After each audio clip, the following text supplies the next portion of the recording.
کہ ہم ان لوگوں کے ساتھ مل کے آپ کے خلاف لڑیں گے. لیکن پاکستان کے اندر رہنے والے سابق سفیر افغانستان کے اور سابق وزیر خزانہ عمر زخیلوال نے آج اشرف غنی کو یہ کہا ہے کہ آپ اس نظام کو بچانا چاہتے ہیں یا آپ اس نظام کو تباہ کرنا چاہتے ہیں. کیونکہ ابھی تک آج طالبان نے بھی یہ باتیں بتائی ہیں جہاں پہ امریکی بمباری کر رہے ہیں وہ عمارتیں تو تباہ ہو رہی ہیں, وہ سکولز بھی تباہ ہو رہے ہیں. تو پھر یہ ایک ایسی بات انہوں نے کی ہے کہ جو کام امریکہ, جو کام سوویت یونین کے ذریعے نہیں ہو سکا, اشرف غنی صاحب یہ کام کیسے کر سکتے ہیں. اور پھر امریکہ نے اپنے لیے نہیں کیا, سوویت یونین نے اپنے لیے نہیں کیا, لیکن اشرف غنی حکومت کے لیے وہ کیسے کر سکتے ہیں. یہ آج کی امپورٹنٹ باتیں ہیں, یہ اہم خبریں ہیں جو آپ کی خدمت میں پیش کرنی ہے. لیکن اس سے پہلے گزارش یہ ہے کہ ہمارا یوٹیوب چینل سبسکرائب کر لیجئے, بیل آئیکن کے اوپر کلک کر لیجئے تاکہ ہماری آئندہ آنے والی ویڈیوز بر وقت آپ تک پہنچتے رہیں. ناظرین, یہ جو ان کی نیشنل پیٹرولیم کمپنی ہے یہ گورنمنٹ کی کمپنی ہے, اور اس گورنمنٹ کی کمپنی کا کام کیا تھا کہ یہ اس صوبے سرے پل اور فریاب یہ دونوں ساتھ لگتے ہیں, یہاں پہ ڈرلنگ کرتی ہے, ڈرلنگ کر کے یہاں سے آئل اینڈ گیس نکالتی ہے اور پھر اس کو سپلائی کیا جاتا ہے ملک کے مختلف علاقوں میں. اس کا مطلب یہ ہے کہ افغان حکومت یہاں سے ریونیو کلیکٹ کرتی ہے, اور امیر پھر آپ کو پتہ ہی عیاشیاں کرنی ہے تو عیاشی کے لیے پیسہ چاہیے. اور دوسرا کام یہ ہے کہ جب آئل نکلتا ہے تو یہ پیٹرول افغان فوج کو سپلائی کیا جاتا ہے اور پھر ان ٹینکس کے اندر بھرا جاتا ہے اور ان جیٹس کے اندر استعمال کیا جاتا ہے جو افغان طالبان کے اوپر حملے کر رہے ہیں.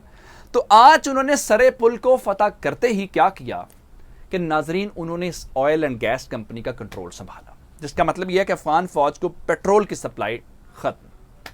اب ایک ہوا کام یہ, اور دوسرا اس کمپنی کی جدید گاڑیاں اپنے قبضے میں لیں اور اس کے ساتھ افغانستان کی فوج کا جو اسلحے کا ڈیپو جو میں نے آپ کو انٹرو کے اندر بتایا ہے وہ اسلحہ اس کے اوپر رکھا اور ان علاقوں میں روانہ کیا. مثال کے طور پہ بدخشاں صوبہ ساتھ لگتا ہے, وہاں پہ لڑائی شدید ہے.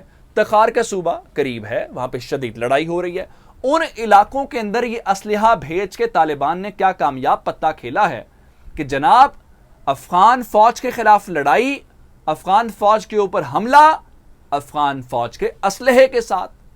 اور پھر یہیں پہ آج انہوں نے افغان فوج کے ٹینکس بھی سنبھال لیے اور ان ٹینکس کے ساتھ انہوں نے یہاں پہ باقاعدہ گشت کیا ہے. اب تخار صوبہ تعلقان اس کا ہیڈ کوارٹر ہے ناظرین, اور مرکزی چوک کے اندر آج انہوں نے کیا کیا کہ جھنڈا تو لہرا دیا. اس کے بعد وہ پہنچے جیل, اور جیل کے عملے نے ان کے سامنے کوئی مزاحمت یا کوئی مداخلت نہیں کی. بڑی آسانی کے ساتھ انہوں نے کیا کیا کہ جیل کا کنٹرول طالبان کے حوالے کیا. طالبان نے وہاں سے اپنے سارے لوگ چھڑوائے, اور اب آپ یہ خبر کا انتظار کیجئے کہ اس میں 24 گھنٹے لگتے ہیں, 12 گھنٹے لگتے ہیں, 48 گھنٹے لگتے ہیں, 72 گھنٹے لگتے ہیں. تخار اگلا صوبہ ہو سکتا ہے جہاں پہ طالبان جو ہیں وہ کنٹرول, یعنی 5واں صوبہ جس کا مکمل کنٹرول سنبھال لیں گے. اور یہ سارے فوجی فرار ہو کے ایران بارڈر پہ پہنچے ہوئے ہیں, وہاں پہ گاڑیوں کی لمبی لائنیں, اور اپنے فیملیز کے ساتھ اور اپنے دوستوں کے ساتھ, جس پہ ایران نے معافی مانگی اور ایران نے کہا ہمیں طالبان کے ساتھ نہ لڑواؤ, آپ اپنے ملک میں جاؤ. یہ جو B-52 ہیں, یہ جو F-16 ہیں, ان کے سائے میں کابل پہنچو بجائے اس کے کہ تہران آؤ.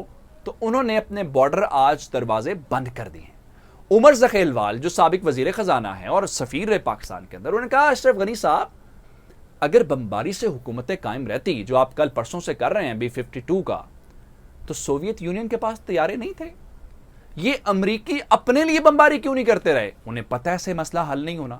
آپ افغانستان کا انفراسٹرکچر تباہ کرا رہے ہیں, آپ افغانستان کے لوگوں کو مروا رہے ہیں, معصوم لوگ. اس لیے جنگ ایسے نہیں جیتی جائے گی. آپ سسٹم بچا نہیں رہے, آپ سسٹم تباہ کر رہے ہیں.